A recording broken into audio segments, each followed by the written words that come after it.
ரிஷி please, பழைய கோவத்தெல்லாம் மனசுல வச்சுக்கிட்டு என்ன பழி வாங்காத. மாவு ஆர்டர் இருக்குன்னு உங்க அம்மா தான் சொன்னாங்க. வந்து பார்த்தா இந்த இடம் இப்படி இருக்கு. சத்தியமா எனக்கு இத பத்தி எதுவுமே தெரியாது. அதெல்லாம் ஸ்டேஷனுக்கு கூட்டிட்டு போய் கவனிக்கிற விதத்துல கவனிச்சா தன்னால உண்மை வெளியில வரும். பேசாம வாமா. ஒண்ணும் பண்ணல. சார் சொல்றேன்ல வாமா. விடுங்க. மா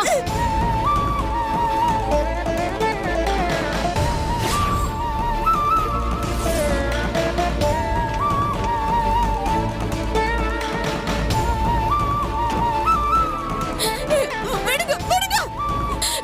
ரிஷி, சத்தியமா சொல்றேன், இதுக்கும் எனக்கும் எந்த சம்பந்தமும் இல்ல.